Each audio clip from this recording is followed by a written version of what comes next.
Hey everybody, here we are for part 2 of common logarithms. That's section 10.4 in your book. Remember, common logs is that logarithm with a base of 10. So log base 10 of something is the same as log 10's not showing of something. These are the same thing. We're just not always going to show the 10. Now I like to show it because I think it has some value for people solving problems. Let's just do a couple problems together here. Today it's going to be a short lesson, I think.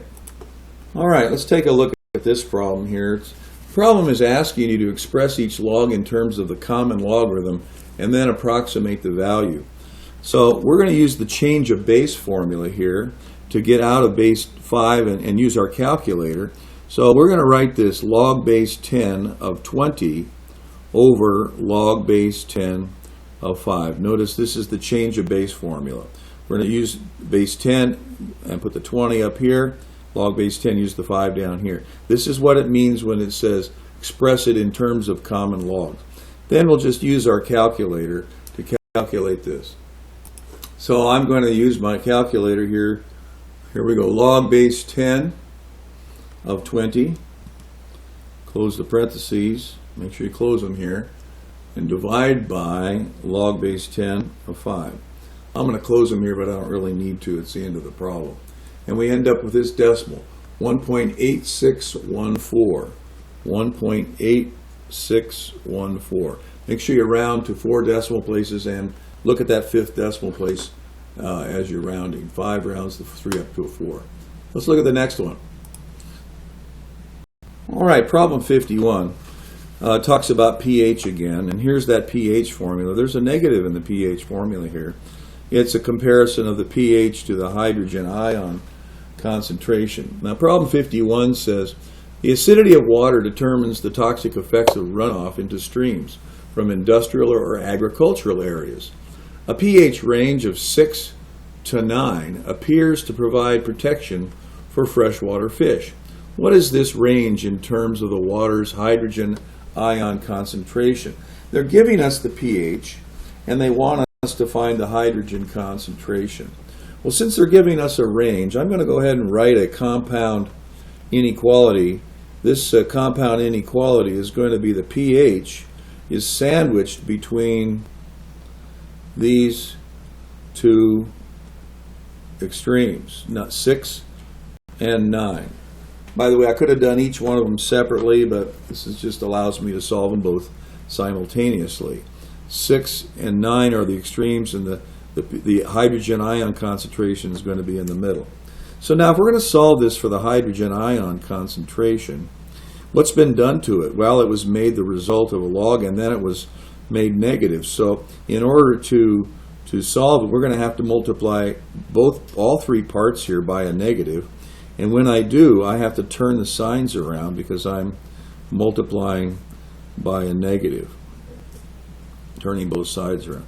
Now we're going to use what we know about exponentials and logs, and we're going to drag this down.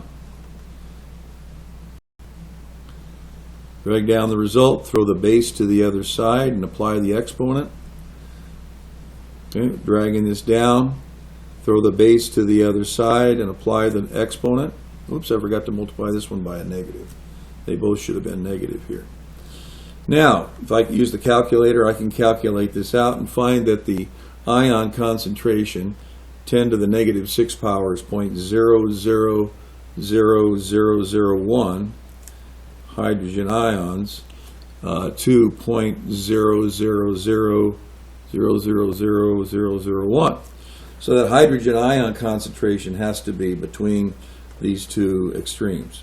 Normally we don't write this kind of inequality in this direction. We would turn the whole thing around so that the signs are facing in the same direction. But you can do that on your own. All right, problem 52 is about earthquakes again. And this is the formula for it. Magnitude is equal to the log base 10 of the amplitude. Remember, m is the magnitude in Richters, and x is our amplitude of the seismic wave. That's the size of this wave that's rumbling across the surface of the earth. How big is that wave? So we're going to go ahead and solve this thing. It says in the problem, that in 1971, the Silmer earthquake in Los Angeles had a Richter scale magnitude of 6.3. Suppose an architect has designed a building strong enough to withstand an earthquake 50 times as intense as the Silmer quake. Find the magnitude of the strongest quake this building is designed to withstand. Well, let's go ahead and plug that magnitude into the equation here and solve for x. Find that. Well, we're going to drag down the result, throw the base to the other side, raise it to the exponent. And when we multiply this out using a calculator, we end up with something in the neighborhood of 99,800,000, something in that neighborhood. Okay? I've rounded this here at the beginning of the problem, which is not always the smartest thing to do. Okay, but I did that here at the beginning. All right, now if that's the amplitude of this LA earthquake seismic wave, the question asks, what if an architect designed a building to withstand 50 times that? If I multiply that by 50, what do I get? Actually, as I got looking at that number, this is actually the correct number here. 10 to the 6.3 is 1,995,000. Now, if we multiply that times 50, we end up with something in the neighborhood of 99,750,000. Now, that would be the seismic wave, the energy of that seismic wave, 50 times greater than the LA earthquake. So let's use that number and go back and find the Richters for that. So the magnitude now we don't know. It's going to be log base 10 of this number, 99,750,000. So we're going to bring down the result. No, actually, we just go ahead and use our calculator here. If we use our calculator, we end up with something in the neighborhood of 7.998. Log base 10 of this, which is the magnitude's about an 8. Okay? 8 on the Richter scale. You know, there was another way to do this problem that might have been easier, a little bit less intuitive. But if the magnitude I want to find, we let it be m, and we subtract from that the magnitude of the original earthquake, 6.3, we find that difference should be 50 times. So we're going to set that equal to log base 10 of 50. And in fact, if we solve it this way, m is equal to log base 10 of 50, and then add 63 out here at the end. So we get the same answer this way. It's just done in a little shorter fashion. Not quite as intuitive, but it is done in shorter fashion. All right, this brings us to a very important type of problem in our studies here. Problem 57 is talking about money and finances. And this is a typical formula for finances. There's actually two of them, or about 4 different formulas, but this is kind of the basics to get us started here. Each of these letters stands for something. P stands for the initial amount, as it did before. If the thing in the parentheses here is the base, remember this is the base and then the initial amount here. Initial means the present value. So P is actually the present value of the money, okay? And A is going to be what we call the future value or the future amount. These are the terms that realtors would use if they were talking about, you know, selling you a house and a loan and so forth. The letter R is your interest rate, and that is always given to you in years, and but you must write it in decimal form. It's how many the interest rate in years, but you have to give it back in decimal form. N is what we call the compoundings, or how many times are we going to calculate this during the year. Now, if we calculated it annually, that would be a 1. If we did it twice annually, that'd be biannually, twice. If we did it quarterly, that'd be 4 times a year. If we did it monthly, of course, that would be 12 times a year. And if we did it daily, that would be 360. They usually use the number 360 rather than 365. It doesn't make that much difference anyway. So these are the ways to calculate. There's one other way to calculate it, but we'll talk about that later. So these are what N stand for. And then finally, T is time. And time is given to you in years. Now notice, if this has always got to be years. Years in the time, years in the interest rate, and this is compoundings per year. All of these are about years, so make sure that they agree. Years, years, and years. If you get months or anything else other than that, you have to make sure you make that conversion. Now, let's go ahead and do the problem. Oh, one other thing. You'll notice that this base here has a 1 in it, and the 1 actually stands for 100%. What it's doing is it's taking the original amount, 100% of it, and it's adding the interest to it. So it's automatically adding the interest to the original amount and giving us a future value. If this 1 weren't here, it would just be calculating the interest, but it's automatically going to be adding the original amount, 100%, to the principal, in this case the present value, to get you the amount. All right, let's take a look at. Let's read problem 57 together. If you deposit P dollars into a bank account paying an annual interest rate R, expressed as a decimal, with N interest payments each year, the amount A you would have after T years is given by this formula. Marta places $100 in a savings account. That sounds like what she's starting with, the initial amount. Earning 6% interest. Well, that would go in here for R. 6% as a decimal is 0.06. Compounded quarterly. So that's 4 times a year. So we would then put a 4 up here as well. Okay?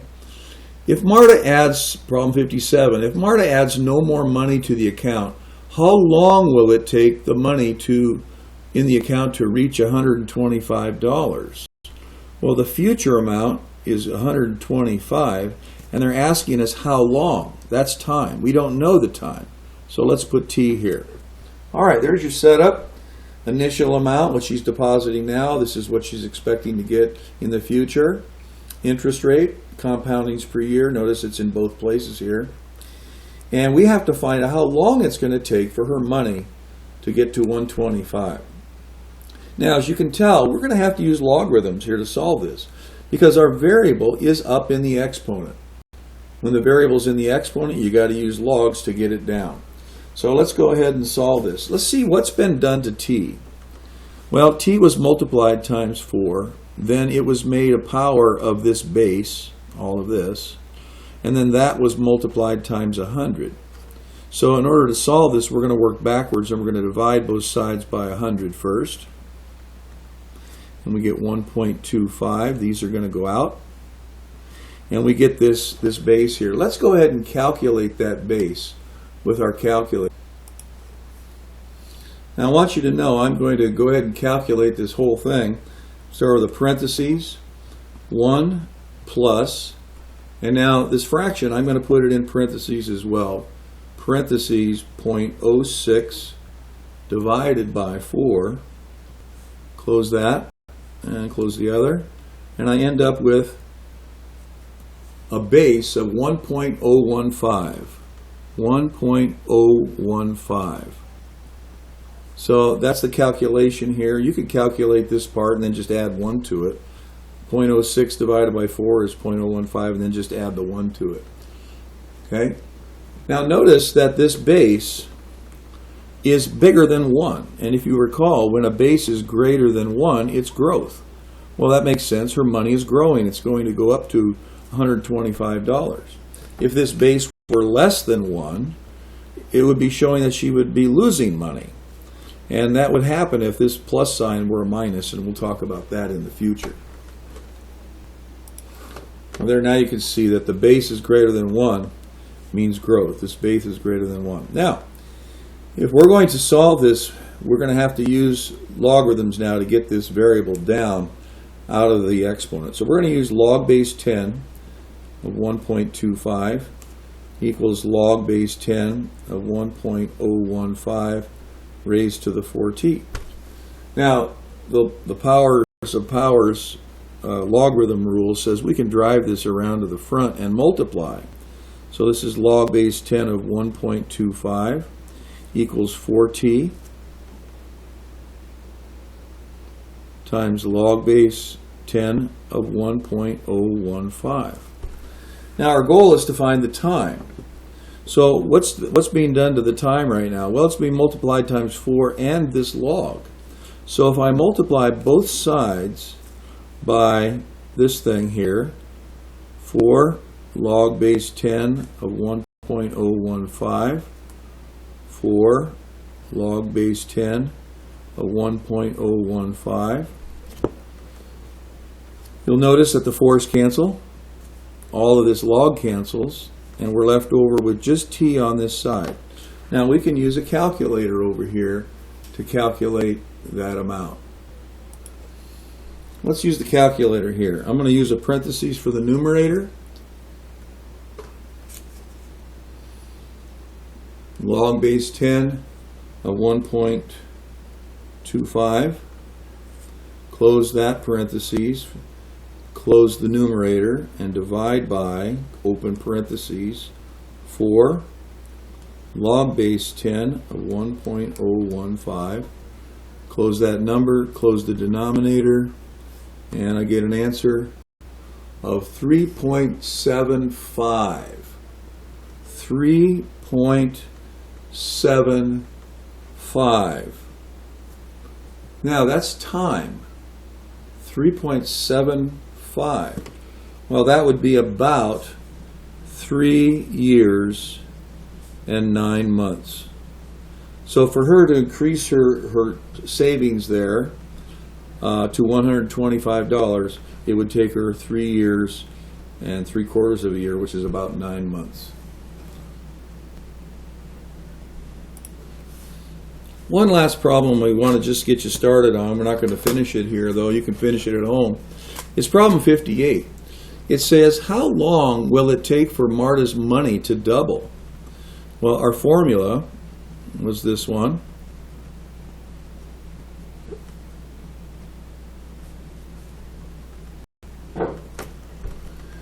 And we know that the interest rate was 0.6, and she'd be compounding interest 4 times a year.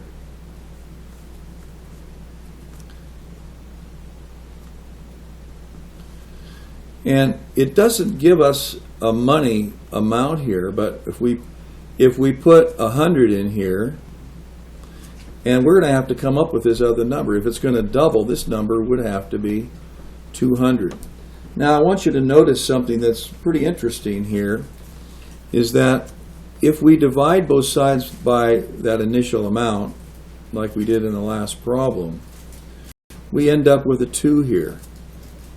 Same base, 1.015 to the 4t, and then you can finish solving it. But the point I wanted to make here is that this number over here is a 2. And what it's saying is that if I put $1 in, it's going to double.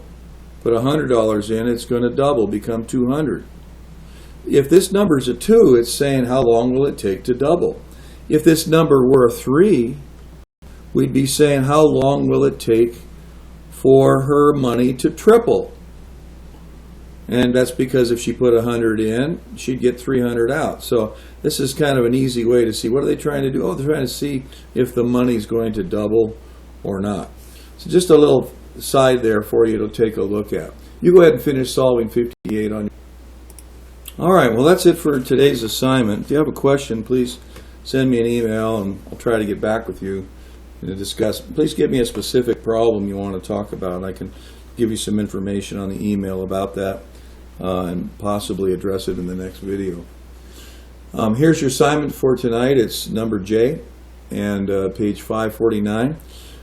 This ends the second week talking about exponentials and logarithms, and next week we're going to do a lot more application. So have a good time with this, and I will see you next time.